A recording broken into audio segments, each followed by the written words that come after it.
Shalom, shalom, bien-aimés dans le Seigneur. Je vous salue dans le nom glorieux de notre roi des gloires, le Seigneur Yahushua HaMashiach. Alors, je suis votre frère Arthur. Alors aujourd'hui, nous allons partager la parole de notre Maître qui va porter dans l'évangile selon Matthieu en son chapitre 15 à partir du verset 21. Il s'agit de la femme cananéenne qui s'approchait de notre Seigneur Yahushua et qui avait demandé au Seigneur Yahushua de guérir son enfant. Et le Seigneur Yahushua avait dit à la femme cananéenne qu'il n'a été envoyé qu'aux brebis perdues de la maison d'Israël et qu'il n'est pas bien de prendre le pain des enfants et de donner aux petits chiens, bien aimés dans le Seigneur. Alors, l'objectif de notre partage aujourd'hui, nous allons essayer de savoir c'est quoi déjà que voulait dire notre Seigneur lorsqu'il disait qu'il a été envoyé qu'aux brebis perdues d'Israël. C'est quoi les petits chiens? Qui sont les petits chiens? Qui est le pain? Et les petits chiens, quelle est la révélation que nous pouvons en tirer par le fait que les petits chiens ne peuvent pas manger le pain, mais ils peuvent manger seulement les miettes, bien aimés dans le Seigneur. Bon, voilà, ça serait un petit enseignement là-dessus. À la lumière de la parole, nous allons remettre cet instant dans la main de notre Seigneur Yahushua HaMashiach. Tendre Père, nous te remercions pour cet instant. Merci pour tout ce que tu fais pour nous, Seigneur.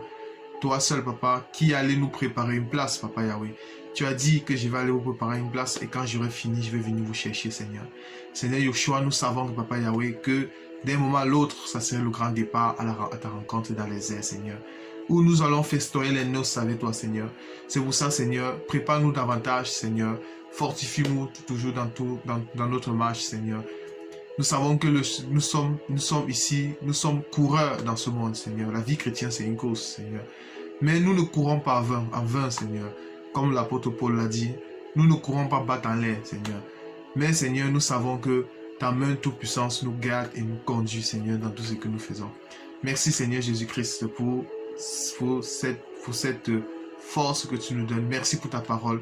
Et merci pour ce pain que nous allons continuer à manger tous les jours. Amen.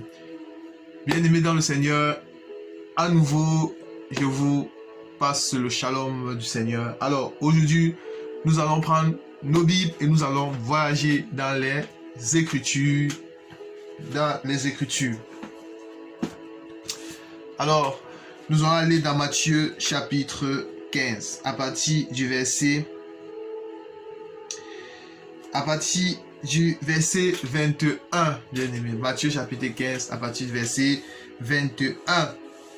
Yahushua étant parti de là, se retira dans le territoire de Tyr et Sidon.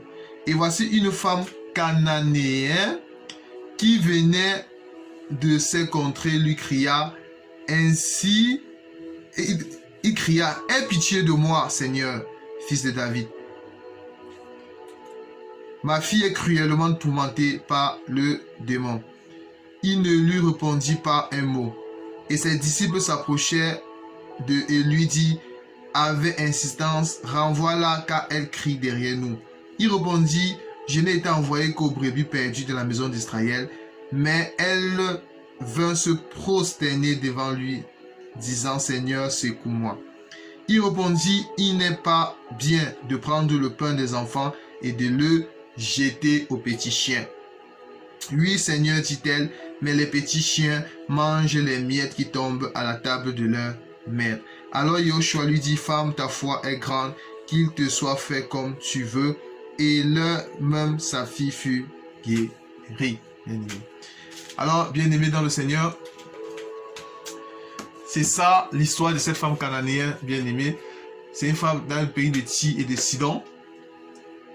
Elle avait une femme cananéenne. Lorsqu'elle avait vu notre maître, elle s'approchait devant le maître. Elle a dit au maître, parce que sa fille était possédée par un esprit démoniaque, elle est venue voir le maître pour implorer la grâce du maître, pour que le maître puisse délivrer, chasser ces mauvais esprits. Et le maître a dit qu'il a été envoyé qu'aux brebis perdues de la maison d'Israël. Et qu'il n'est pas bien de prendre de la nourriture des enfants et de donner aux petits chiens.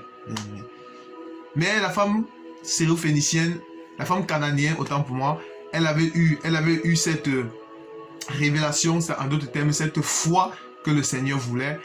Elle a dit au Seigneur que oui, c'est vrai, Seigneur Jésus-Christ, Yeshua Mashiach, que nous, les petits chiens, nous ne pouvons pas manger le pain qui tombe sur la table des enfants. Nous ne pouvons pas manger le pain des enfants, mais néanmoins, nous pouvons quand même manger les miettes qui tombent sur la table des enfants bien-aimés. Alors, bien-aimés dans le Seigneur, déjà ici, la question qu'on doit se poser, c'est qui les enfants déjà?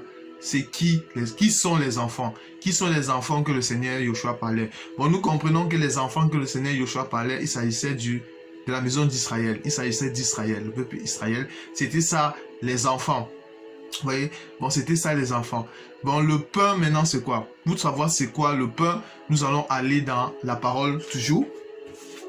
Si nous venons dans Jean chapitre 6, nous allons prendre Jean chapitre 6. Alors, qu'est-ce qu'il est dit? Prenons Jean chapitre 6 à partir... Jean 6 à partir du verset 47. Jean 6, verset 47. Qu'est-ce qu'il est dit? En vérité, je vous le dis, c'est lui qui croit en moi a la vie éternelle. Vos pères ont mangé la manne dans le désert et ils sont morts. C'est ici le pain qui descend du ciel, afin que celui qui en mange ne meure point. Je suis le pain vivant qui est descendu du ciel. Si quelqu'un mange de ce pain, il vivra éternellement. Et le pain que je donnerai, c'est ma chair, que je donne pour la vie du monde. Là-dessus, les Juifs disputaient entre eux, disant, comment peux-tu nous donner sa chair à manger? Yahushua leur dit, en vérité, je vous le dis, si vous ne mangez la chair du Fils de l'homme et si vous ne buvez son sang, vous n'avez point la vie en vous-même. Celui qui mange ma chair et celui qui boit mon sang à la vie éternelle, et je le ressusciterai au dernier jour, bien-aimé. Bon, nous comprenons que le pain, bien-aimé, c'était notre Seigneur Jésus-Christ. En d'autres termes, c'était la parole de notre Seigneur Jésus-Christ. Et cette parole, le Seigneur Jésus-Christ, Yeshua Mashiach, il a dit que celui qui mange ma chair et celui qui boit mon sang, celui qui ne mange pas ma chair et celui qui ne boit pas mon sang n'a pas la vie en lui, bien-aimé. Bon, nous comprenons que ce pain-là a été une occasion, a été un rocher, en d'autres termes, a été, autant pour moi, une pierre d'achoppement pour Israël, bien-aimé. Bon, ça a été une pierre d'achoppement pour Israël. Pourquoi? Parce que Israël, eux, ils avaient mangé le pain de Moïse. Ils avaient tellement mangé la manne dans le désert. Ils avaient mangé le pain de Moïse. Lorsqu'on parle de Moïse ici, c'est-à-dire que la loi, ils avaient mangé le pain de Moïse au point qu'ils étaient rassasiés. Vous voyez? Maintenant, quand le véritable pain qui donne la vie est arrivé, eux, ils n'ont pas pu, ils ne pouvaient plus manger ce pain. Ils ne pouvaient plus manger ce pain. Pourquoi? Parce que ce pain était un rocher de scandale pour eux. C'était une pierre d'achoppement pour eux. Bon, du coup, ils ont foulé au pied le pain. Ils ont rejeté le pain. C'est pour ça que, au départ, notre Seigneur Yeshua, il était venu pour la maison, pour les brebis perdues d'Israël. Mais la parole de Dieu nous dit, si nous prenons Jean chapitre, nous prenons Jean chapitre 1er, Jean chapitre 1er, au commencement était la parole, et la parole était avec Dieu, et la parole était Dieu. Elle était au commencement avec Dieu. Toutes choses ont été faites par elle, et rien de ce qui a été fait n'a été fait sans elle. Elle était la vie, et la vie était la lumière des hommes. La lumière, lui, dans les ténèbres, et les ténèbres ne l'ont point reçue. Il y eut un homme envoyé de Dieu, son nom était Jean. Il vint pour servir de témoin, pour rendre témoignage de la lumière, afin que tous croient par lui. Il n'était pas la lumière, mais il parut pour rendre témoignage de la lumière. Cette lumière était la véritable lumière qui, en venant dans le monde, éclaire tous les hommes. Nous comprenons que cette lumière, c'est notre Seigneur Yeshua Mashiach. Elle était dans le monde et le monde a fait... elle était dans le monde et le monde a été fait par elle. Et le monde ne l'a pas connue. Elle est venue sur les siens. Vous voyez? Elle est venue sur les siens. Bon, nous comprenons ici là que les siens, ici c'est quoi? C'est Israël. Bon, cette lumière, c'est-à-dire notre Seigneur Yeshua, il est venu chez Israël, il est venu dans la maison d'Israël, mais il est venu chez les siens et les siens ne l'ont pas reçu. Vous voyez? Bon, c'est-à-dire cette lumière-là, c'est-à-dire ce pain, c'est ce pain, c'était sur le peuple Israël, mais ils n'ont pas reçu. Ils ont foulé aux pieds le pain. Vous voyez? Ils ont rejeté le pain. En d'autres termes, l'enseignement du Seigneur. Ils n'ont pas accepté l'enseignement du Seigneur parce que cet enseignement était dur pour Israël. C'était dur pour Israël.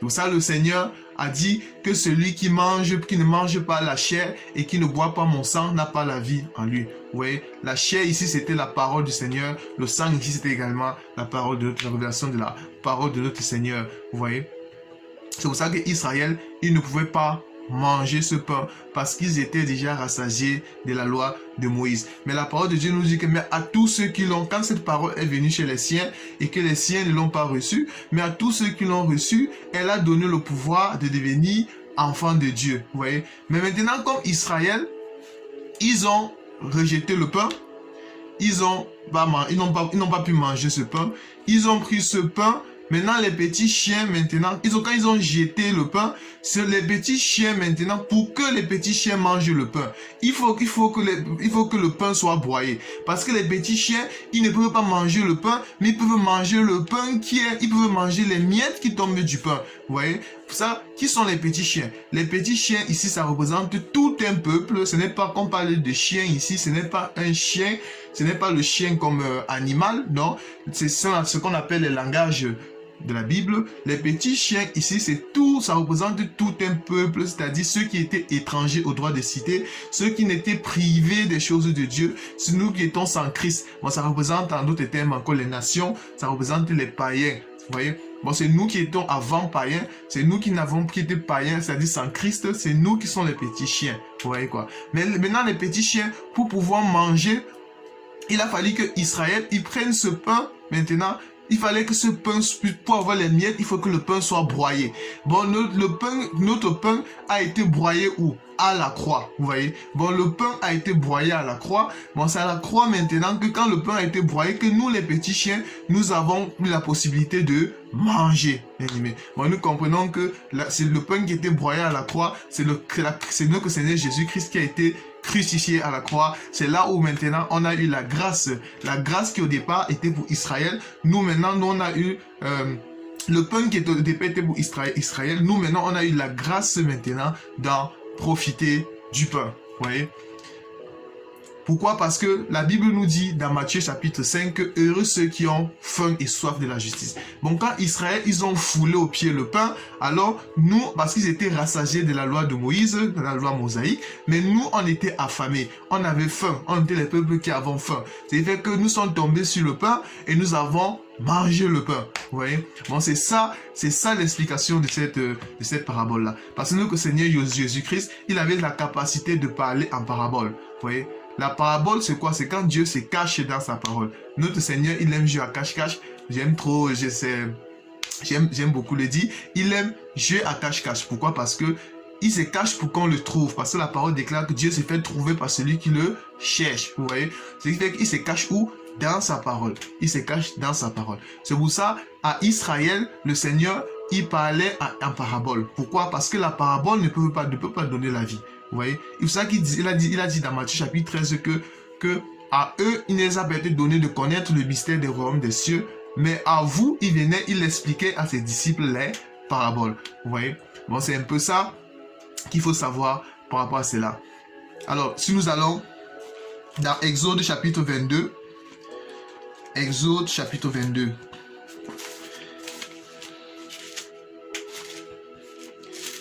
Exode 22. Alors, Exode 22 à partir du verset 28. Exode 22 à partir du verset 28. Tu ne maudiras point Dieu et tu ne maudiras point le prince de ton peuple. Tu ne différeras point de m'offrir les prémices de ta moisson et de ta vendange. Tu me donneras les premiers-nés de tes brebis, les premiers-nés de tes fils, autant pour moi. Tu ne donneras aussi les premiers-nés de ta vache, de ta brebis. Il restera 7 jours avec sa mère. Le 8e jour, tu me le donneras. 31. Vous serez pour moi des hommes saints. Vous ne mangerez point des chairs déchirées dans les champs. Vous les jeterez aux chiens. Bien aimé. Là, nous retrouvons encore les chiens. Vous voyez? Bon, dans Exode 23, à partir du verset 31, vous serez pour moi des hommes saints. C'est-à-dire, Israël, pour Dieu, il devait être les hommes saints. Vous ne mangerez point des chairs déchirées dans le champ, vous jeterez aux chiens. Pourquoi? Parce que les chiens, normalement dans la Bible, c'est un animal impur. Vous voyez? Ça que les chiens, c'est un animal impur. C'est-à-dire que Israël, il pouvait manger de tout, mais quand on vient déchiré dans le champ, Israël devait jeter aux chiens. Mais la question qu'il faut se poser, c'est quoi le champ? C'est quoi le champ ici? C'est quoi la viande qui a été déchirée, bien aimé? C'est quoi la chair qui a été déchirée? C'est quoi ces chairs-là qui a été déchirées? C'est quoi le champ? Nous avons déjà dit que nous savons ce que c'est que les chiens. Nous l'avons déjà dit. Bon, nous comprenons que le champ ici, c'est-à-dire la viande, la chair, autant pour moi, ne pouvait pas être déchirée dans la maison, dans le camp d'Israël. Ça ne pouvait pas être déchiré dans la maison. Bon, ça va être déchiré hors de la maison. Vous voyez? C'est-à-dire hors, loin du camp. C'est-à-dire dehors. C'est-à-dire dans le champ, bien aimé. Bon, nous comprenons dans la révélation que le champ, c'est le monde. Vous voyez? Mais cette chair qui a été déchirée, non dans le camp d'Israël, que Israël ne pouvait pas manger, c'était quoi? C'était notre Seigneur Jésus-Christ, bien aimé. Bon, c'était notre Seigneur Jésus-Christ. Bon, cette chair qui a été déchirée dans le champ, c'est-à-dire dans le monde, ça représente notre Seigneur Jésus-Christ qui a été crucifié dans le monde, bien aimé. Ça représente ce pain qui a été broyé, mais pas dans le camp d'Israël, pas dans la maison, mais il a été broyé hors d'Israël. Il a été broyé hors de la maison, c'est-à-dire dans le monde, bien aimé. Et lorsqu'il a été broyé, c'était une nourriture qui n'était pas c'était une nourriture qui n'était pas saine pour Israël, mais pour nous les petits chiens, c'était une nourriture qui était pure pour nous. C'est ça qui nous a donné la vie, bien aimé. Et c'est ça qui continue à nous donner la vie. Vous voyez? C'est ça les Écritures, bien aimé. C'est ça les Écritures. Parce que notre Seigneur Jésus-Christ, il a quitté le lieu saint pour venir dans le parvis, c'est-à-dire dans le champ. C'est dans le champ, c'est dans le parvis où il y a l'autel du sacrifice. C'est là où notre Seigneur a été tué, dans le parvis. C'est-à-dire, il a été crucifié dans le monde. Vous voyez? C'est dans le monde que notre Seigneur a été crucifié. Et lorsqu'il a été crucifié, c'est-à-dire cette huile, c'est cette olive-là, c'est-à-dire cette olive-là qui a été broyée. Lorsqu'il a été broyé, nous, on récupère maintenant les olives, on récupère autant pour moi de l'huile. Maintenant, lorsqu'on a l'huile maintenant, nous sommes dans le lieu saint. Nous sommes plus dans le monde. Nous sommes maintenant dans le lieu saint, en attendant l'enlèvement de l'église. Bien aimé. Bon, c'est ça les Écritures. En résumé de tout ce que nous avons dit, lorsque la femme samaritaine, elle s'approchait du Seigneur pour demander au Seigneur, Seigneur, est-ce que tu peux délivrer ma fille qui est possédée par un démon? Lorsque le Seigneur Jésus disait que je suis venu uniquement pour la maison, pour les brebis perdues d'Israël. Mais Israël, lorsque le Seigneur Jésus-Christ, qui est le pain bien-aimé, était là, Israël n'ont pas pu manger ce pain. Ils n'ont pas, en d'autres termes, le pain ici, c'est Jésus-Christ, c'est aussi l'enseignement, bien-aimé. C'est aussi l'enseignement du Seigneur.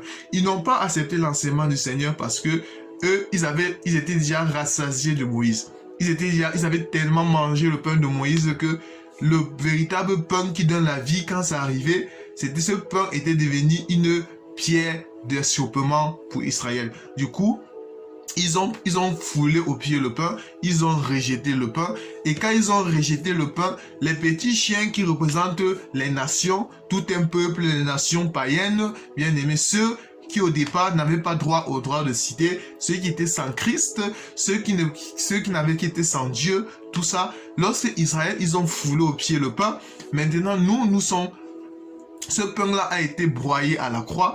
Et quand le pain a été broyé à la croix, nous on a pris les miettes, c'est-à-dire il y a eu les miettes. C'est là maintenant que nous, tous les petits chiens, nous avons mangé ce pain, nous avons mangé cela. Et nous continuons à manger cela, et c'est ça qui nous donne la vie jusqu'à présent. Et notre Seigneur Jésus-Christ, il a été tué lorsque, dans Exode chapitre 22, verset 31 que nous avons lu, nous comprenons que Israël, pour Dieu, c'était un peuple saint, c'est-à-dire, lorsque il y avait Israël, il ne pouvait pas manger une viande déchirée. Du coup, la viande déchirée devait être jetée hors du camp et ce sont les petits chiens qui devaient manger cela. Bon, nous comprenons que la chair qui a été déchirée, ça représente notre Seigneur Jésus-Christ. Il a été déchiré où? Sur la croix. Et sur la croix, c'est-à-dire, il nous a donné la vie, il nous a donné la vie, bien aimé. Et lorsque nous sommes tombés sur ça, nous avons mangé et nous avons eu la vie, bien aimé. Bon, bien aimé dans le Seigneur, nous ne pouvons finir sans toutefois exhorter mon frère, ma soeur, en disant que le pain, bien aimé, la Bible nous dit, Dieu est le même, hier, aujourd'hui, éternellement, bien aimé. Dans Hébreux, chapitre 1er, on nous dit que Dieu, il parlait à nos pères par les prophètes. Mais dans les derniers jours, Dieu nous parle par le Fils, bien aimé. C'est-à-dire Jésus-Christ. C'est ça, les derniers jours, la grâce, bien aimé. Si tu n'as pas Jésus-Christ, tu ne peux pas être sauvé. Si tu n'as pas le pain, bien aimé, le pain ici, c'est tout un enseignement, bien aimé. C'est l'enseignement de Christ Jésus. Si tu n'as pas le pain, tu ne peux pas être sauvé. Sauf le pain, bien aimé. Sauf ce pain. Pour l'instant, le Seigneur qui était venu pour Israël, parce que nous croyons que Dieu n'a pas abandonné Israël, il faut se le dire, tel que Romains chapitre 11 nous le dit, parce que il a juste mis Israël pour un côté, mais après, quand l'église doit être enlevée, alors Dieu va envoyer les deux oints pour venir sceller les 144 000 lors de la grande tribulation. Mais pour l'instant, Dieu a la face de Dieu, c'est sur l'église, c'est sur les nations, bien aimés. Bon, il faut en profiter quand c'est maintenant. Profitons maintenant pour manger le pain, parce que celui qui n'a pas le pain ne peut pas être sauvé. Parce que tout pouvoir lui a été donné. Tout pouvoir a été donné au Seigneur, dans le ciel comme sur la terre. Le Père a tout donné à son Fils. Parce que nous pensons que quand Dieu descend dans la nuée, quand Dieu prend un corps, bien aimé, parce que personne ne peut voir Dieu et vivre, c'est-à-dire pour venir visiter l'homme, pour entrer dans le temps, Christ le Père, il prend un corps. C'est-à-dire, il cache sa nudité, bien aimé. La nudité du Père, c'est la gloire du Père. Et il cache sa nudité. Bon, pour l'instant, nous sommes maintenant au temps, c'est-à-dire, nous sommes au temps du Fils. Et lorsqu'il entre dans le monde, il prend un corps, il est le Fils. Bien aimé. Bon, pour l'instant, c'est le temps du Fils. Bien aimé. Dieu nous parle par le Fils. Pour écouter Dieu, si tu n'as pas le Fils, tu ne peux pas écouter Dieu. Bien aimé. Tu ne peux pas écouter Dieu si tu n'as pas Jésus. Jésus, c'est la porte. Jésus, c'est la porte. Personne ne peut aller au ciel si ce n'est pas Jésus. Personne ne peut venir au Père si ce n'est pas Jésus. Jésus, c'est la pierre angulaire. C'est ce rocher qui nous abreuve, bien aimé. La vie, c'est Jésus. La vie éternelle, c'est Yeshua, bien aimé. Soyons de ceux qui suivons le Maître. Le salut, bien aimé. La Bible nous dit dans Actes des Apôtres, chapitre 4, que Yeshua est la pierre angulaire. Est la pierre rejetée par ceux qui baptisaient et qui est devenue la pierre, la principale de l'angle. Il n'y a de salut en aucun autre nom, bien aimé. La Bible est claire, la parole est claire là-dessus. Il n'y a de salut en aucun autre nom. Il n'y a pas de salut en Allah. Il n'y a pas de salut à Bouddha. Il n'y a pas de salut à Mahomet. Il n'y a pas de salut à Simon Kimbangu. Il n'y a pas de salut à Branham, bien aimé. Il n'y a pas de salut à un pasteur. Il n'y a pas de salut à un homme. Le seul nom qui sauve, c'est le nom de Yeshua Mashiach. C'est le nom du Seigneur Yeshua. Acte des Apôtres, chapitre 4. Jésus-Christ, c'est le chemin. Il n'est pas l'un des chemins, attention. Il est le chemin. Pour être sauvé, il faut avoir Christ Jésus. Il faut avoir Christ Jésus. Parce que Jésus, c'est la faiblesse de Dieu, bien aimé. C'est la faiblesse de Dieu. Dieu, pour nous donner la grâce, il a pris la faiblesse. il a pris la faiblesse. Parce que le hier de Dieu, c'était la loi, la férocité, œil pour œil, dent pour dent. Mais le aujourd'hui de Dieu, c'est Jésus-Christ. Bien-aimé. Bon, bien-aimé dans le Seigneur, tant qu'il y a la vie, il y a de l'espoir. Et nous croyons que le Seigneur Jésus-Christ va veiller sur ses enfants, va veiller sur tous ceux qu'il aime. Soyez bénis et à la prochaine, bien-aimés dans le Seigneur, selon que notre Seigneur Yeshua aura voulu. Nous allons prier. Merci Seigneur Jésus-Christ pour cet enseignement, Seigneur. Merci parce que ce n'est que ton enseignement, Père, qui peut nous conduire à la vie éternelle, Seigneur. Nous avons l'assurance, Seigneur Jésus, d'avoir cette vie parce que toi, tu es la vie personnifiée, Seigneur. Toi qui nous donnes la paix, toi qui nous donnes la force, Seigneur Jésus. Merci pour tout ce que tu fais. Merci pour tout ce que tu fais, Papa. Fortifie-nous davantage, Seigneur Jésus, et permets que nous puissions toujours nous sanctifier davantage quand tu le veux, Seigneur. Bénis tous ceux qui vont écouter ce message, Seigneur Jésus. Fortifie la visite de tous ceux qui ne te connaissent pas encore. Révèle-toi à mes frères, à ceux qui ne te connaissent pas encore, Seigneur Jésus. Et que ta pluie, Seigneur Jésus, tombe davantage sur nous. Au nom de ta toute-puissance et ta grandeur, nous t'avons ainsi prié. Amen. Nous pouvons finir sans dire Maranatha, notre roi de gloire, Christ Jésus revient bientôt, bien-aimé. Notre Maranatha, l'unique sauveur, revient bientôt. À la prochaine, c'était votre frère Arthur. Amen.